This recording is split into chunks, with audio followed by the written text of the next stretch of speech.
Alhamdulillahi Rabbil Alameen, wa salatu wa salam ala Rasulillah, wa ala alihi wa sahbihi wa man wala.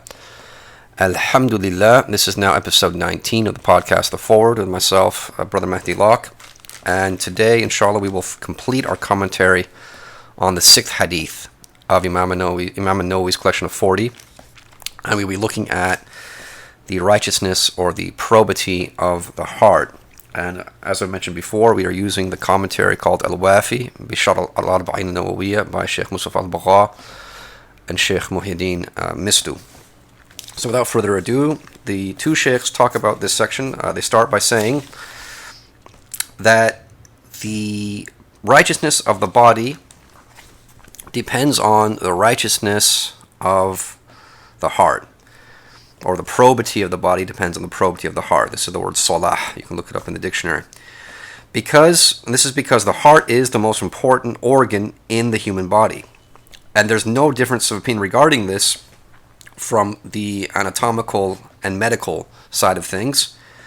And is accepted that the heart is the source of witness to life in human beings or in man.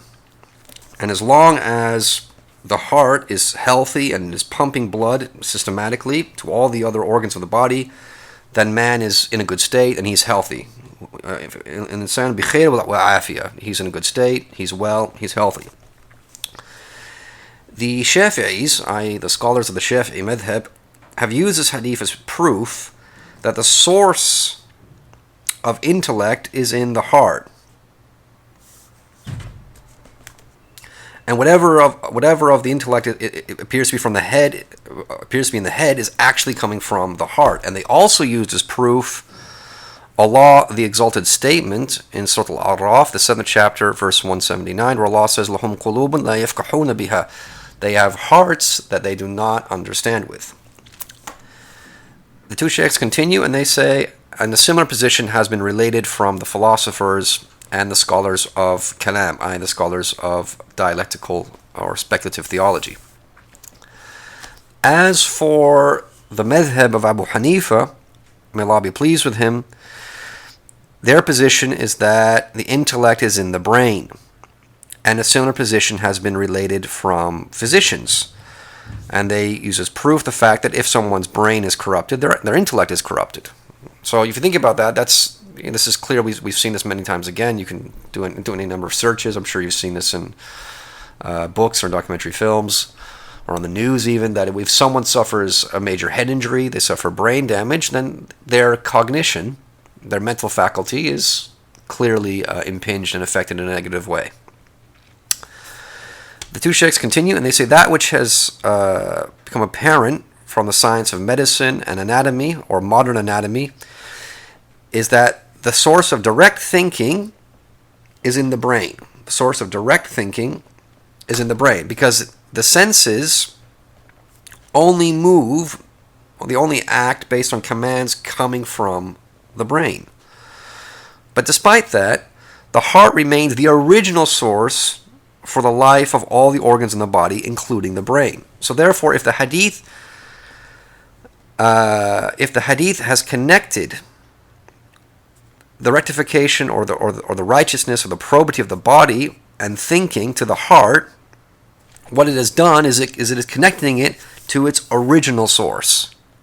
Its original source, which is the heart. And the ayah has attributed intellect. The ayah, the one we mentioned above, which is Surah Al-A'raf, ayah 179, the ayah has attributed intellect to the hearts, because the hearts are the remote source. It's the remote source of thinking and intellect, whereas the brain is the near, direct source for thinking and cognition. And the meaning from the hadith is the probity or righteousness of the heart in the abstract or spiritual sense. And what is meant therein, what is meant by this, is the rectification or the probity or the righteousness of the heart from within, such that no one is aware of this except for Allah the Exalted. So what we're talking about here is we're talking about man's inner state, the inner spiritual state of his heart, of his soul. And this is something that only Allah knows about. And it is the secret, the sarira. The two sheikhs continue, and they say in the book, Al-Mu'in al-Tafahum al-Arba'in, which is another shot of the Arba'in Nawawiyya by Imam Mulaqin, a Shafi'i. He says that the rectification or the righteousness of the heart is in 5 things. So there are 5 things that we can do to make our hearts right, to set them right and to set them proper. The first thing is Qira'atul Qur'an bitadabbur, to recite the Qur'an with reflection and contemplation. This is the first thing. This is something that we all have to be striving to do. So if one reads the Adhkar of Imam an-Nawawi talks about certain surahs that should be read every day, such as, before you go to bed, Surah Al-Sajda, Surah Al-Mulk, the 32nd chapter and the 67th chapter, Surah Al-Waqiyah in the evenings, the 56th chapter, Surah Yasin in the morning, the 36th chapter, Surah Al-Kahf on Fridays, which is the 18th chapter. This is the recitation of the Qur'an. But with tadabbur, this is where it's very important, if you don't speak Arabic, to try to get a translation and try to read whatever Qur'an you're reading, whatever portion of the Qur'an you're reading every day, try to read it with a translation. If you do speak Arabic, try to read it with some tafsir. Try to get some beneficial meanings out of it. So it's not just a robotic activity for you. You're just reciting it, getting it over and done with, and you haven't actually understood anything. There's still reward in it. Don't get me wrong. There is still reward in looking at the Mus'haf. There's reward in uttering every single letter of the Qur'an. There's reward. But to get more benefit out of it, try to reflect on its meaning. Try to have access to a tafsir. Try to get access to a translation. And try to think and reflect more on the meanings. So this is the first thing that they mention. The second thing, khada' al-batn, emptying the stomach. And again, this is why I would refer you to the article Protecting the Stomach by Imam Abu Hamid al-Ghazali, which I translated a couple of years ago. It's on my blog. I will put the link below. And Imam al-Ghazali, one of the things he says in that article is, and it sounds very similar to this hadith, what he says is that the stomach is like the heart in this regard. They said the stomach, he said, if the stomach is unsatiated, if the stomach is hungry, every other limb is satiated. That's what he says. He says that if the stomach is hungry and unsatiated, every other limb is satiated. Meaning the eyes, the ears, the hands, the feet, they're satiated. So if you are hungry, your eyes are not going to wander and look at things you're not supposed to be looking at. Your mind even is not going to wander towards things it shouldn't be thinking about. Your ears won't be listening to things that you shouldn't be listening to. And your hands and feet won't move towards that which they should not move towards. But he says if the stomach is satiated, the stomach is full, then every other limb is hungry. Every other limb is seeking something. And you can see this in animals. Honestly, if you were to feed a group of dogs or a group of cats, you give them food. Look what they do as soon as they finish their food. What do they want to do? I don't want to go into details here, but just look at what they do. As soon as they finish their meal, what is it that animals want to do? I don't want to go into details, but I'll leave that to you to figure it out. So it's very, very important that, as Imam Ghazali points out in that article, to not fill your stomach. This is something that comes up again in the article, not to fill your stomach. Try to eat enough, as is mentioned in one of the hadith, to keep your back straight. Try to eat enough to keep your back straight, but do not eat so much that it weighs you down, it makes you tired, and it actually starts getting your nafs, makes your nafs desires for other things. So this is absolutely spot on point about rectification of the heart. Khala al-batn, keep the stomach empty, or I would say the very least, don't try to fill it. Try to eat enough to keep yourself going. Try not to fill it, and it's also just beneficial this is talking about the spiritual side of things. What Imam Ghazali is talking about the spiritual side of things, but just physically speaking. And again, you can go on my blog and look at the various posts I have on there about fasting. Just from the physical side of things, it's much healthier for your body not to be full, so that your body is not constantly worked or overworked with the business of digestion, constantly digesting and processing your food. Try to give your body a break. That's much better for your health. So it's good for you physically, and it's good for you spiritually. So that's the second thing, right? Having an empty stomach. The third thing is standing at night, i.e. Night prayers, Qiyamul Layl. Now, Qiyamul Layl, just to clarify something here, because people get confused about the difference between Qiyamul Layl and Tahajjud. The difference of opinion, and this is as far as I know for the Shafi'is, and there are several fatwa on the Nasim Hasham website. I've also discussed this issue with my fiqh teacher. The difference is this: Qiyamul Layl is any prayer that you do at night. It's any prayer that you do at night after Isha. Any prayer, that's Qiyamul Layl. Whereas Tahajjud is what is done after you sleep. Because the verb Tahajjud means to actually get up from your bed. That's what it means. So that's the difference. Qiyamul Layl is any prayer done at night, and Tahajjud is the prayer that is done after you've slept. If you sleep and then you get up before the adhan for Fajr and you pray something, that's Tahajjud. And that is the third thing. And then connected to it is the fourth thing, which is at-tadarru' in the sahar, which is to implore and to beg and to beseech Allah at the time of sahar. Now, and that is the suhoor time. That is the time before the dawn. And this goes back to two ayat in the Qur'an. There's one in Surah Al-Dhariyat, ayah 18, where Allah says, وَبِالْأَسْحَارِ هُمْ يَسْتَغْفِرُونَ.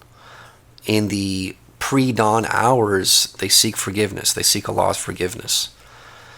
And so this is something, so it's connected to Qiyamul Layl as well, that if you can get up before Fajr and have that moment, or those few moments with Allah when everyone else is sleeping, when it's very, very quiet, which is especially the case in Dar al-Kufr, although you might hear noise, maybe something else. People doing not so righteous things. But that beautiful time, that's such a beautiful time, whereas if you can get up before Fajr, or you can pray 2 rak'at, or maybe you've delayed your witr, you can do 2 rak'at and then one of witr, and then you just have a moment just to ask Allah for forgiveness, ask Allah for rectification, ask Allah for assistance, ask Allah to keep you positive, ask Allah to make sure that you always have a good opinion of Him, and that you remain resilient, and that you remain strong in this life. This is a huge benefit. So Allah refers to this in Surah Al-Dhariyat, the 51st chapter, ayah 18. And there's also in Surah Al-Imran, I believe in the 17th ayah, yes, where Allah said, the 3rd chapter, 17th ayah, Allah says, the steadfast, the truthful, the obedient, the givers, and those who seek forgiveness before dawn. Al-Mustaghfirina bil-Ashar. So this is how we want to be from Allah. So we ask Allah to make us from those people. And so that's the fourth thing. And then the fifth thing is Mujalasat as-Salihin, keeping the company of righteous people. And again, this is a very, very important point, and it's something that not only Muslims should be aware of, but there's even significant people amongst disbelievers, unbelievers who understand this. People aren't even Muslim; they understand this point that the company you keep affects you, right? If you keep the company of negative people, they will bring you down and make you feel negative and make you feel stressed and make you feel anxious. You keep the company of positive people, that will keep you in a positive frame of mind and will keep you happy and healthy and so forth. But you have to understand about what we have to understand about righteousness is you want to keep the company of righteous people, because how can I summarize this? It's like someone once said to me that they said the thing about dawah, dawah is in terms of, because not necessarily deliberately calling people to Islam or calling people to righteousness, but just through your actions, through your mannerisms, through your character, they said you have to understand is that either you're doing da'wah or da'wah is being done to you. So if you're in the company of people who are not very righteous, who let's say they're a lower level than you. Let's say these are people who struggle to pray every day. These are people who rarely read the Qur'an. These are people who don't really fast that much, and Ramadan's again a struggle for them. If you're in the company of these people, either you're going to have an effect on them or they're going to have an effect on you. That's the way it works. Either you're going to be strong and you, through your prayer and your fasting and your righteousness, you're going to influence them and you're going to benefit from your character, and that's a good thing. By being in your presence, they're coming up and they're not bringing you down. That's good. But if you find yourself around people and when you're with them, they're bringing you down, right? They're causing you to engage. Let's start with a few things. Let's say when you're around them, you find yourself being slack in your prayers.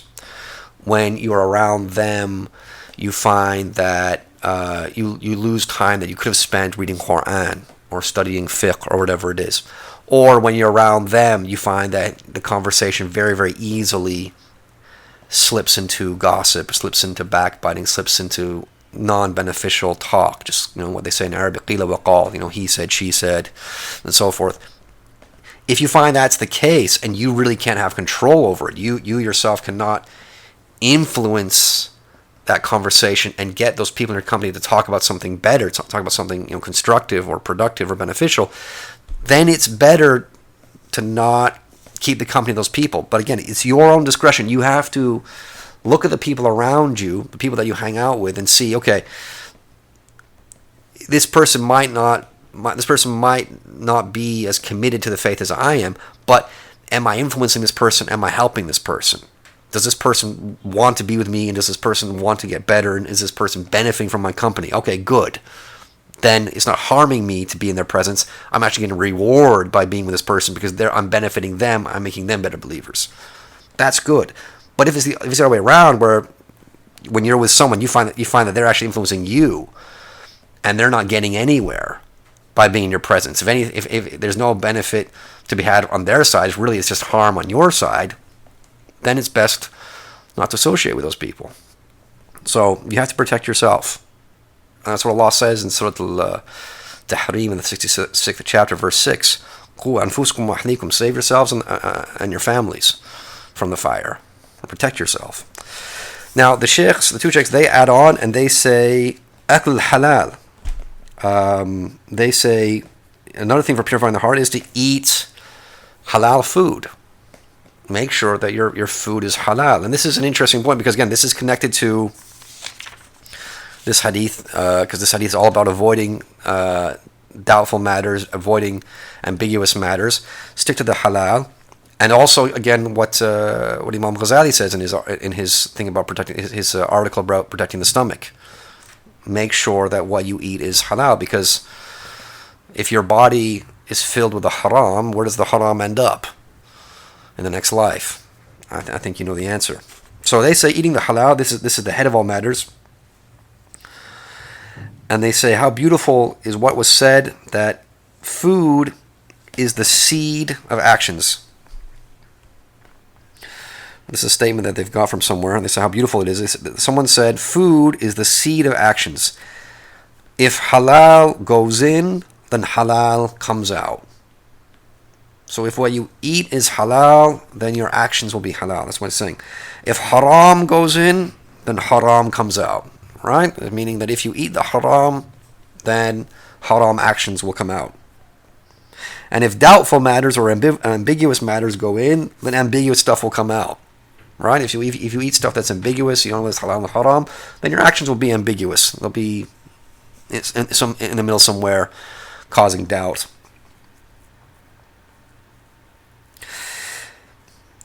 The two sheikhs continue, and they say the sound heart, al-qalb as-salim, is the title of victory with Allah, mighty and majestic. Allah the Exalted has said يوم لا ينفع مال ولا بنون إلا من أتى الله بقلب سليم.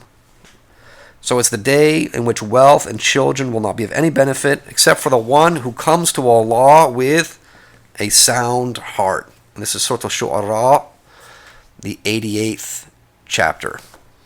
Sorry, the 88th verse. That's the 88th verse of the 26th chapter. The two sheikhs continue and they say, the Prophet ﷺ would say in his supplications, in his dua, he would say, "O Allah, I ask you for a qalban salim. I ask you for a sound heart." And Imam an-Nawawi says, and again he's the compiler of these 40 hadith, and he also has a commentary on Sahih Muslim. He says that righteousness of the heart is only obtained through its soundness and purity from internal diseases such as rancor, hatred, envy, greed, stinginess, arrogance, scorn, ostentation, reputation, i.e. love of reputation, love of being thought of as something amongst people, deception and trickery, greed, covetousness, and a lack of being pleased with what has been decreed or predestined. And this is very, very interesting because there's a dua, if one looks again in the Adhkar of Imam an-Nawawi, there's a dua for increasing one's rizq. If one's worried about one's rizq, the dua is that when you leave the house, you say Bismillah ala madi wa nafsi. What is it? Sorry, my memory skips me now. But part of the end of the dua is Allahumma radini bi qada'ika. O Allah, make me pleased with your decree. Hatta la uhibbu ta'jil ma akhartas, so that I do not love for you to hasten what you have delayed, and I don't wish for you to delay what you have hastened or what you have brought forward. This is a dua about increasing your rizq. It's in the Adhkar of Imam an-Nawawi. But part of that dua is asking Allah for that rida, that pleasure. Oh Allah, make me pleased with what you have decreed, so that I do not desire for that which you have delayed to be brought forward, and that which you have brought forward to be delayed. Because this is the cause of so much anxiety for us in our lives. We're always worried about, we want something now, but Allah has delayed it for a good reason. Or something is happening now, we don't want it to happen now, we want it to happen later. But we forget that Allah is doing this for a good reason. This is very, very important to bear in mind. The two sheikhs continue, and they quote Ibn Rajab al-Hanbali, and he says, the sound heart is that which is sound or free of banes and evils and unpleasant and all unpleasant things. And it is the heart in which there is nothing but love for Allah and fear of Him, and fear of what would distance you from Him. SubhanAllah. It's a beautiful statement. So that's what a sound heart is, a heart that has nothing inside of it except for the love of Allah and the fear of Him, and also the fear of anything that would distance you from Him. You actually fear anything that would take you away from Allah.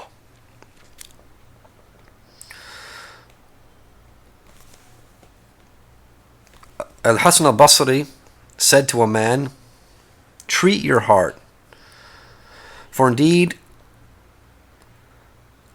what Allah wants from His slaves, what Allah needs from His slaves, is the righteousness of their hearts. Right? Not that Allah has a need. Right? That doesn't mean Allah has a need, but this is the important thing between. What He's saying is, what's important in your relationship between you and Allah is that you have a heart, you have a sound, righteous heart. And this is like the hadith in Sahih Muslim narrated by Imam narrated from Abu Hurairah anhu, where the Messenger of Allah sallallahu alaihi wasallam said that Allah does not look at your outward form. He doesn't look at your bodies and your outward form, but He looks at your hearts. He looks at your hearts, He looks at your deeds. This is what's important. The two sheikhs continue, and they say what is necessitated from the righteousness of the movements of the heart is the righteousness of the movements of the limbs. And therefore, if the heart is righteous and sound, then there's nothing in it except what Allah wills, and what the person wills is what Allah wills. I.e., when the heart is sound, then what the heart of that person wants is what Allah wants. And what this means is what Allah is commanding. So Allah commands obedience, and what that heart wants is obedience. And therefore those limbs will not do anything except that which Allah wants, i.e., what Allah commands. And therefore it will hasten to that which Allah is pleased with, and it will refrain. I'm talking about the limbs, actually, not just the heart, but the limbs. They will all hasten towards that which Allah is pleased with, and they will refrain from that which Allah dislikes. And they will refrain from that which, and they refrain from anything that will bring about Allah's wrath.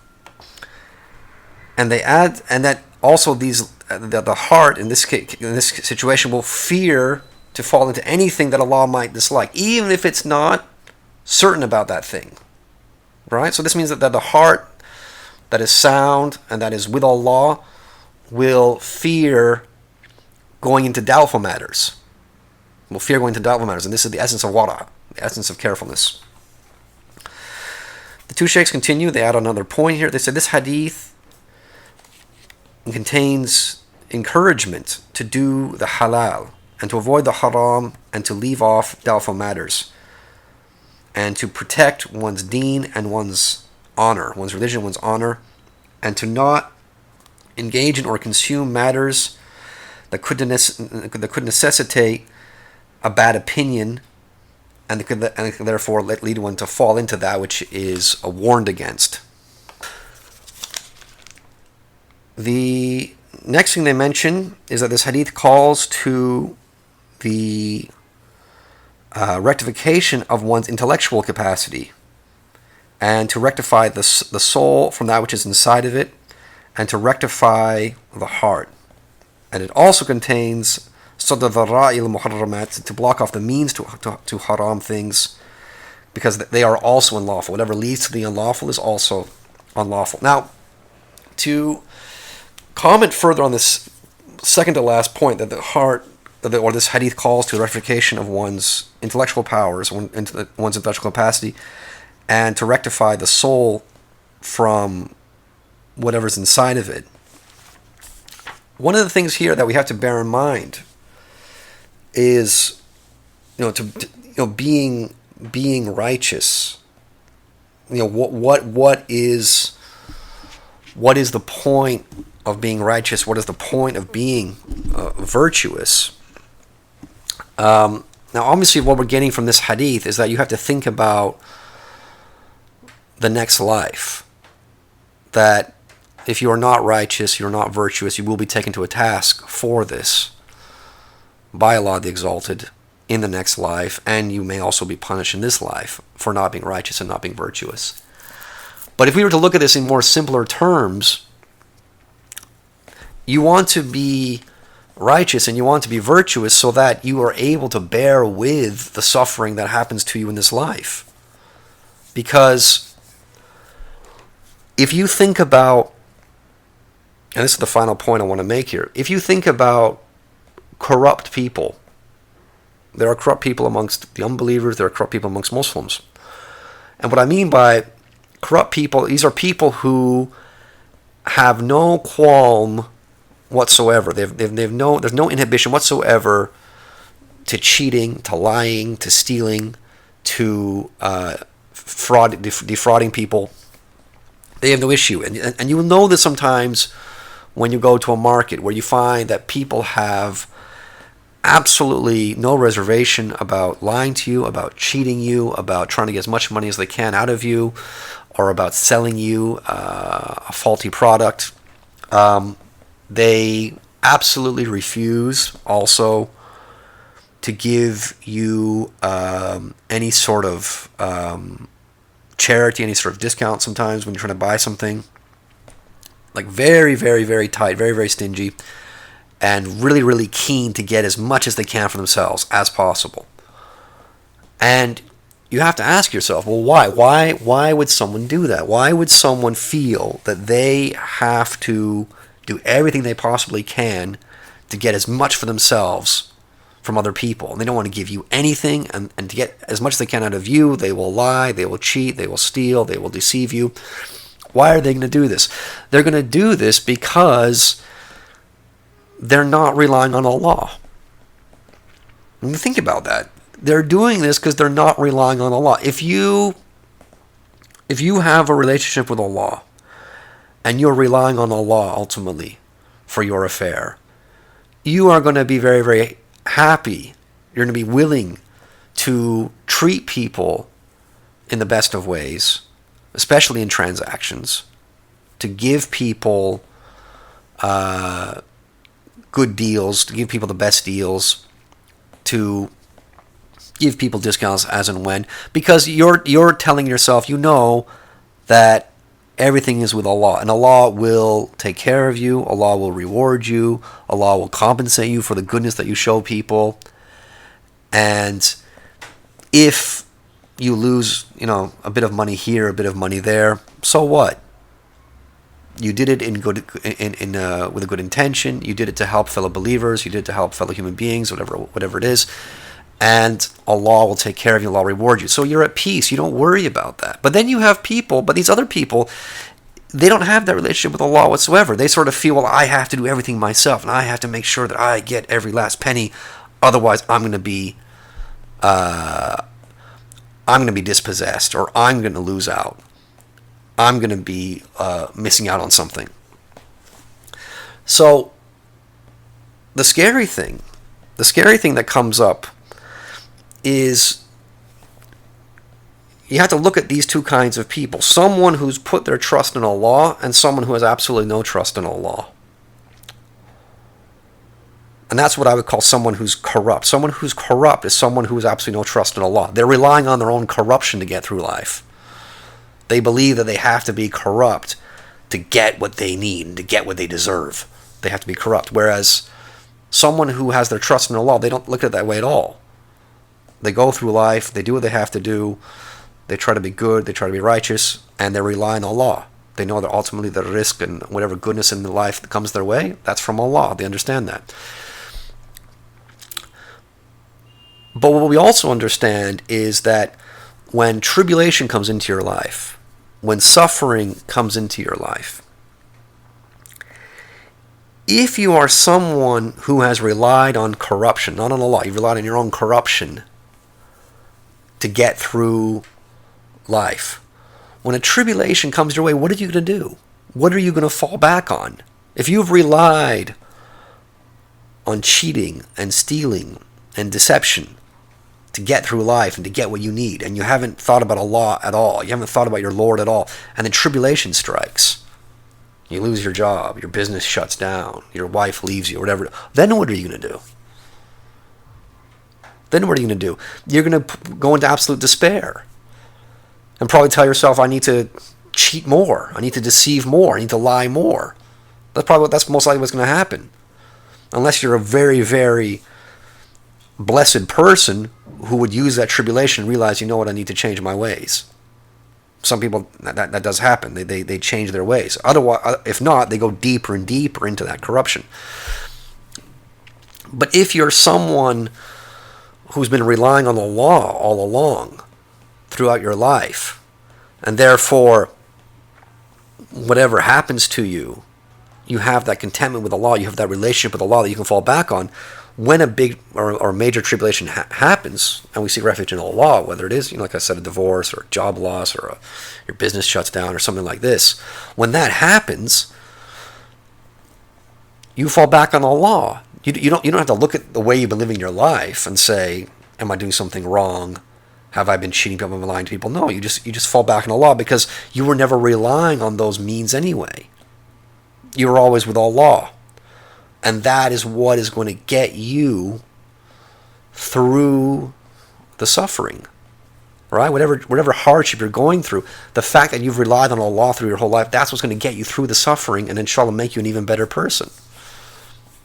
That's something to think about. So it's like,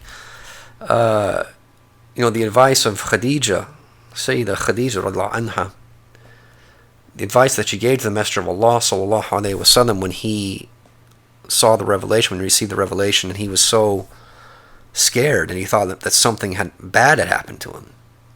And she reminded him, and she said, "No, you're a righteous person, right? You keep the ties of kinship, and you take care of people, and you're good to people, and so forth." She reminded him of all these things and said, "Allah wouldn't do this to you."